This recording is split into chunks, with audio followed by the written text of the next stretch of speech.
Brigadier retired Ahmad Saeed Minhaj साहब ने हमें इस वक्त ज्वाइन किया है, उनसे हम बात करेंगे। ब्रिगेडियर साहब, बहुत मुफस्सिल ब्रीफिंग थी डीजी ISPR की, मुख्तलिफ मामलात पर उन्होंने अपनी जो राय का इजहार किया, गुफ्तगू की। खास तौर पर दहशतगर्दी के हवाले से बड़ा लाउड एंड क्लियर मैसेज है कि दहशतगर्द या तो हथियार डाल दें या फिर उनके खिलाफ जो ऑपरेशंस हैं वो इसी तरह से जारी रहेंगे। जी बिल्कुल, मैं समझता हूँ कि वक्त की अहम जरूरत थी और काफी सारी डाउट इस तरह की चीजें आ रही थी जिसमें कि खासी क्या सराहें भी हो रही थी। मैं समझता हूँ कि बहुत क्लियर, लाउड एंड क्लियर जैसे आपने कहा मैसेज दिया डीजी ISPR ने, स्पेशली जो टेररिज्म को लेके एक नई वेव इस वक्त हमारे मुल्क में है, चाहे वो KP के अंदर हो या स्वाइल पाटा के अंदर हो या नीचे बलोचिस्तान में हो, बल्कि सटल एरिया के अंदर भी उसकी इंग्रेस DI खान की तरफ बढ़ती हुई नजर आती है। इसमें कोई शक नहीं है कि हमने जिस तरह से ऑपरेशंस किए हैं काउंटर टेररिज्म को लेकर, पूरी दुनिया में इसकी मिसाल नहीं मिलती है। हमने अपने सीनों पर गोलियां खा के लोगों को, जो पब्लिक है उनकी जानों को महफूज रखा और बड़ा क्लियर मैसेज दिया है कि अगर हथियार डालें तो बहुत बेहतर है, क्योंकि रियासत एक माँ की तरह होती है और रियासत माँ के होने के नाते हम उस चीजों को देखेंगे, एड्रेस करेंगे और अगर कोई किसी के रिजर्वेशंस हैं जो मुख्तलिफ औकात में वो उसका इजहार करते हुए नजर आते हैं तो उसको हम डेफिनेटली पॉलिटिकल प्रोसेस के जरिए उसको एड्रेस भी करेंगे। पहले भी ये मौक़िफ़ रहा है, अब भी यही मौक़िफ़ है, लेकिन उसको दोबारा से उसकी जो है वो रीट्रेट किया गया है डीजी ISPR की जानिब से और उसके पीछे जितनों के भी हाथ हैं, स्पेशली अफगानिस्तान के और इंडिया को लेकर, उसके मुतालिक बड़ी वाज़ेह और ठोस पोजीशन ली गई है। हमारी वो कहते हैं ना कि हमारी कोई क्लियर हमारी जो है वो न्यूक्लियर थ्रेशोल्ड तो नहीं है, लेकिन हमारी वॉर के थ्रेशोल्ड्स जरूर हैं कि जिसमें हमारा जो पानी के मुतालिक, जैसे कि हमारी शहर है कश्मीर, उसके अंदर फंडिंग करके और एक कौमी जो एक अवामी यकजहती पार्टी बनाई हुई है या कमेटी बनाई हुई है कश्मीर के अंदर, उसमें बड़े वाज़ेह सबूत हैं बदकिस्मती के साथ कि जहां पर इंडियन इन्वॉल्वमेंट नजर आती है। इनडायरेक्टली अगर डायरेक्टली ना भी हो तो वो बेसिकली ज़ाहिर है यही चाहेंगे कि जैसे मकबूजा कश्मीर में पूरी दुनिया उनके ऊपर फोकस करती है, वो अपने फोकस से डाइवर्ट करके पाकिस्तान के ऊपर उसको डाइवर्ट कर दें। तो लिहाजा इन तमाम चीज़ों को हमारी इंटेलिजेंस एजेंसीज, हमारी लॉ एनफोर्समेंट एजेंसीज और जनरली पब्लिक, ये एक जत्था जरूर है, लेकिन उस तरह से नहीं है कि इसमें परेशानी की बात हो। ऑफ कोर्स एक बंदे को भी क्यों एतराज हो, यही वजह है कि आज डीजी ISPR ने कहा कि गवर्नेंस को बेहतर करने की जरूरत है। गवर्नेंस बेहतर होगी तो तब जाके आगे चीजें होंगी। ये हर चीज का हल जो है वो मिलिट्री एक्शन में नहीं होता है। इसके लिए जो पॉलिटिकल पार्टीज हैं, जिनके स्टेक्स हैं, जिनकी गवर्नमेंट है वहाँ पे, जिनके लोग MNA MPs हैं और जो इस इलाके से ताल्लुक रखते हैं, उनका काम है कि आगे बढ़ के बात करें। पहली जो लाइन ऑफ डिफेंस होती है वो पॉलिटिकल होती है, उसके बाद एडमिनिस्ट्रेशन होती है, फिर जब कुछ ना बचे तो फिर आर्म्ड फोर्सेज होती हैं और उससे पहले आपकी रेंजर्स या पुलिस होती है। तो लिहाजा इन तमाम चीजों को अगर आप सोशल मीडिया पर उसको देखें तो एक हाइप क्रिएट किया गया था।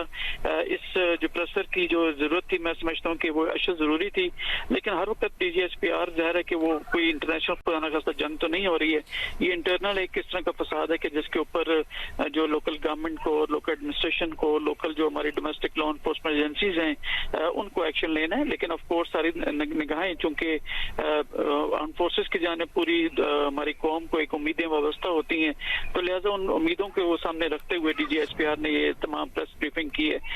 खासी अहम और पुरअसर थी। आई एम श्योर कि ये ट्रांसलेट होगी into viable actions, specially by the administration जो कि सिविलियन लेवल के ऊपर है। और ऑफ कोर्स इसमें कोई शक नहीं है कि वहाँ की जितनी पॉलिटिकल पार्टीज हैं, जिनके स्टेक्स हैं, उनको आगे बढ़ के काम करना होगा। अगर वो ये समझते हैं कि पीछे बैठे रहेंगे और सिर्फ आर्मी को या आर्म फोर्सेस को या रेंजर्स अफसी को आगे करके वो अपने किरदार को तूल देते रहेंगे तो ये भी मुनासिब नहीं है। तो लिहाजा इस वक्त सारी इकाइयों को जो कमांड की हैं, जो पाकिस्तान की इंतजामिया की, उनको मिलकर काम करना होगा। अगर खुदा न खास्ता पॉलिटिकल पार्टीज जिनका रोल इस वक्त बहुत ही कम नजर आता है, अगर उसमें नाकाम हुए या उनका हाथ उसमें बज़ाहिर नजर आ रहा नहीं है, तो फिर आर्म फोर्सेस को अपना रोल अदा करना पड़ता है, जो कि सबसे लास्ट रिजॉर्ट होनी चाहिए। याद रखें कि इंडियंस इस वक्त भरपूर तरीके से पाकिस्तान पे नजर रखे हुए हैं, स्पेशली कश्मीर के अंदर, और जो पूरा फोकस दुनिया के अंदर उनका मकबूजा कश्मीर है, मुजालिम को लेकर है, वो हर सूरत ये चाहेंगे, स्पेशली जो अजीत डोवल है या राजनाथ जो बैठा हुआ है इंडिया के अंदर, वो यही चाहेगा कि उनके ऊपर से अटेंशन डाइवर्ट हो, पाकिस्तान के ऊपर आए।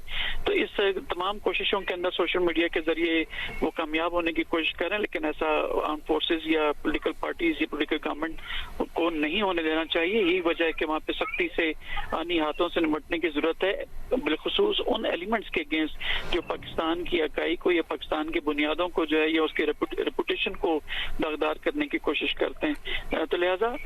ایک پرسر اور ایک بر وقت اور ٹو دا پوائنٹ پرسر تھا. I'm sure کہ یہ ٹرانسلیٹ ہوگا into web elections also. Brigadier صاحب, جیسے آپ نے گڈ گورننس کی خود بھی بات کی ہے, تو جب آج محسن نقوی کے بیان سے متعلق ان سے سوال کیا گیا تو ڈی جی ISPR صاحب کا کہنا تھا کہ ان کی ذاتی رائے ہے, لیکن گورننس کے مسائل بہرحال موجود ہیں اور بہت سارے سیکیورٹی مسائل ایسے ہیں جن کا تعلق ہے گڈ گورننس سے. تو اس بیان کو کیسے ریڈ کیا جائے؟ عسکری قیادت میں اس معاملے پر کیا سوچ پائی جاتی ہے؟ دیکھیں, جہاں تک پولیٹیکل سیٹ اپ کا تعلق ہے, ڈیفینیٹلی ہماری آئین کے مطابق اور پاکستان چونکہ سیکورٹائز اسٹیٹ ہے, ایک ایلیمنٹ آف انٹرسٹ یا پولیٹیکل گورنمنٹ کے حکم کے مطابق ہمیں ضرور پرفارم کرنا پڑتا ہے, کیونکہ چاروں طرف سے ہم سیکورٹی وائز چیلنج رہتے ہیں. لیکن جہاں تک پولیٹیکل سیٹ اپ کا تعلق ہے, یا کس کی گورنمنٹ ہوگی یا کس کی نہیں ہوگی یا کس طرح سے ہوگا, یہ تمام چیزیں جو ہے ایک ہمارا جمہوریت کا ایک پراپر ایک پروسیجر ہے, ایک پورا ایک پروسیس ہے کہ جس کے ذریعے پولیٹیکل گورنمنٹس آتی ہیں. ظاہر ہے کہ اس کے اندر آپ سوشل میڈیا پہ دیکھیں تو جو so called social media warriors ہیں وہ ضرور اس میں آرمڈ فورسز کو کھینچتے ہوئے نظر آتے ہیں, لیکن آف کورس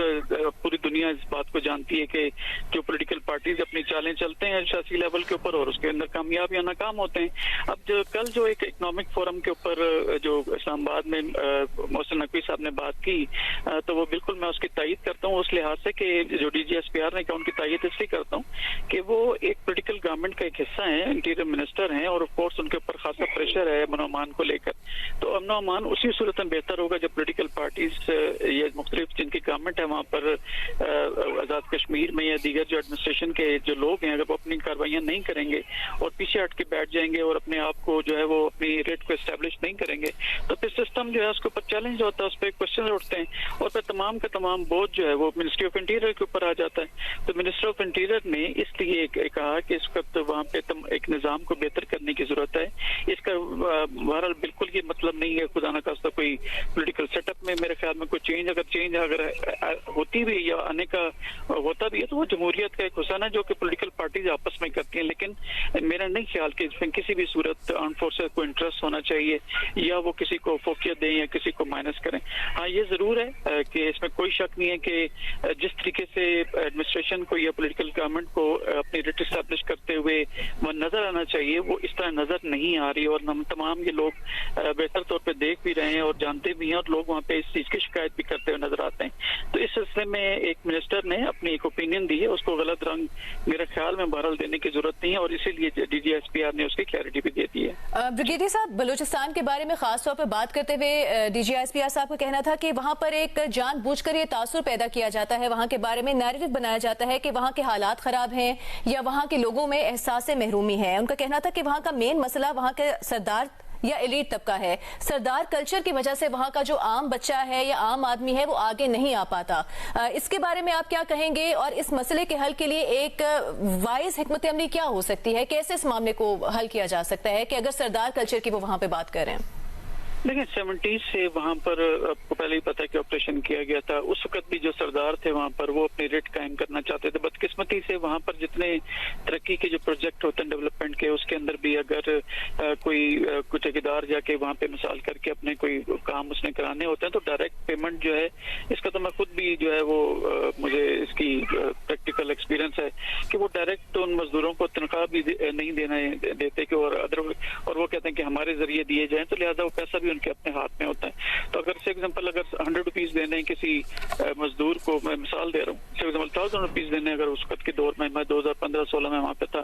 تو وہ اس میں سے ان کو 300-400 روپے ان کو دیں گے اور باقی اپنے پاس رکھ لیتے تھے یا دیتے بھی نہیں تھے. تو لہٰذا جو سردار کلچر ہے اس میں کوئی شک نہیں ہے, بہت اسٹرانگ ہے, لیکن ایٹ دا سیم ٹائم میں یہ بھی کہوں کہ ان کی جڑیں بھی وہاں پر مضبوط ہیں. تو لہٰذا وہاں پر لوگ جو اپنے سرداروں کی عزت بھی کرتے ہیں, یا اس کو عزت کرنا کہہ لیں یا اس کو پریشر میں آنا کہہ لیں, دونوں صورتوں کے اندر. تو لہٰذا اسی وجہ سے آرمڈ فورسز نے وہاں پر ایک بڑا جامع قسم کا پروگرام